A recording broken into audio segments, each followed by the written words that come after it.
So we're now going to demonstrate a little bit on how to do a discussion area and just a little bit with settings too.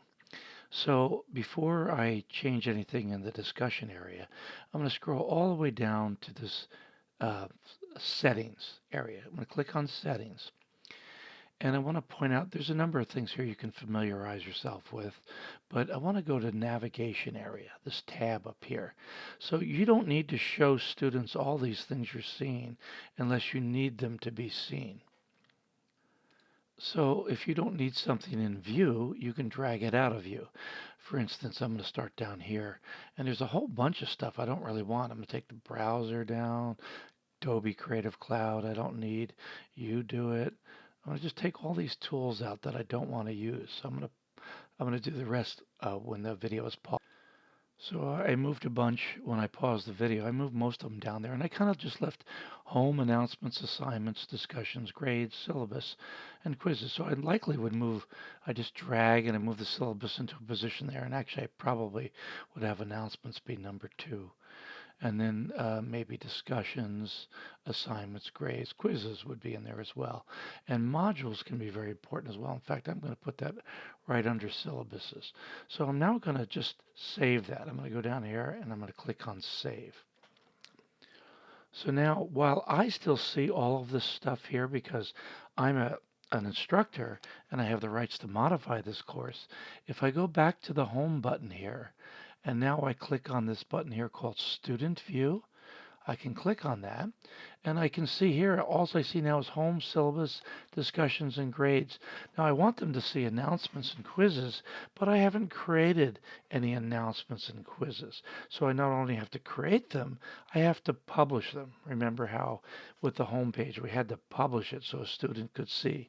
So you'll see, we'll come back to this as the videos go on, and you'll see how it changes as I'm developing a very short course.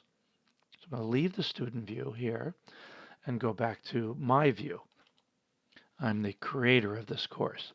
So next I'm going to go to discussions. Discussions are a nice thing to make available for your students.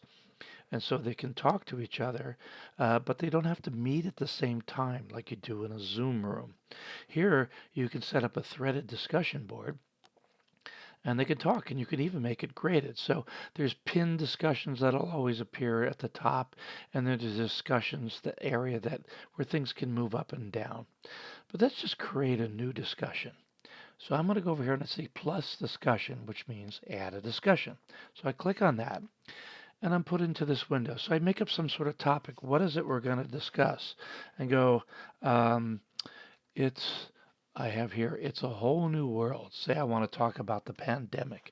It says, what are your thoughts about the closure? Okay, something simple. You can make this as detailed as you want it to be. But so that's the title of the discussion. Here's the question I'm asking the student.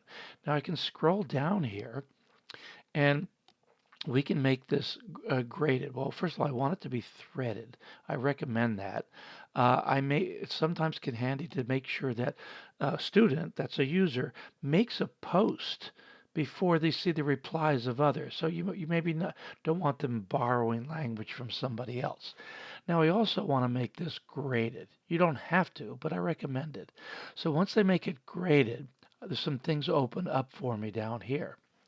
So I'm going to go here and say the number of points possible for this discussion question is 2 points. And I'm going to display it in terms of points. I could display the grade in terms of other things, but I'm going to use points here. And I want it to be in the assignments group. That the Canvas will help us out with something if you just leave it like that. Forget the peer reviews and all that for now. It's going to be going to everyone. I could say when it's due, I'll say, okay, the discussion's due on Monday, the 11th, but I can leave it open from the 10th to the 12th. So I'm just going to give them this narrow window where I let them answer. So I hit save, and now all of this is saved. Excuse my voice a little bit. Unfortunately, I've been making a lot of videos lately, and it's a little hoarse. Okay, now remember, this looks good to me, but it's not published yet. Your student won't see it. So click on the publish button. I want you to get in the habit of noticing that because it's one of the biggest questions that comes into the academic technology areas. Why can't my students see something? And it's usually because you didn't publish it. So now this is a graded discussion. And if I were to click, if I were a student, I can go back. I have to go back to the home page, and I go down here and I click on Student View again to kind of get an idea of what it looks like for the student. But now we see a discussions area because you created, or I created, a discussion and I published it. So now we see that appear. And they can see here's a discussion. It's a whole new world. It's available at May 12th until May 12th at 11:59. And that's so if I want to see it as a student, I click on that and it says, here's the question. What's your thoughts about the closure? So I can go down here in the reply area, click the reply, and I could say, man, it's tough. Okay? And obviously these are very simple things. The student would also have to post that. So they would post that, and they would also see, if they clicked on the discussions area again, they'd see this discussion, and then they could open it up and they could see their reply as well.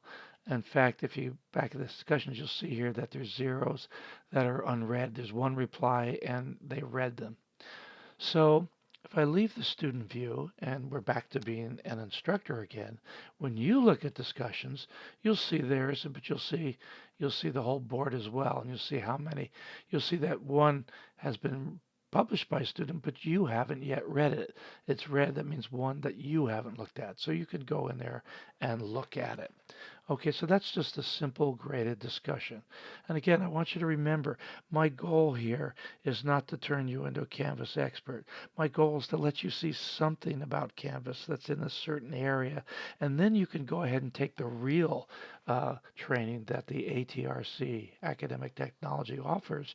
They have a Canvas class that goes into much more help with using discussions, but this will just give you a little flavor of what it's about.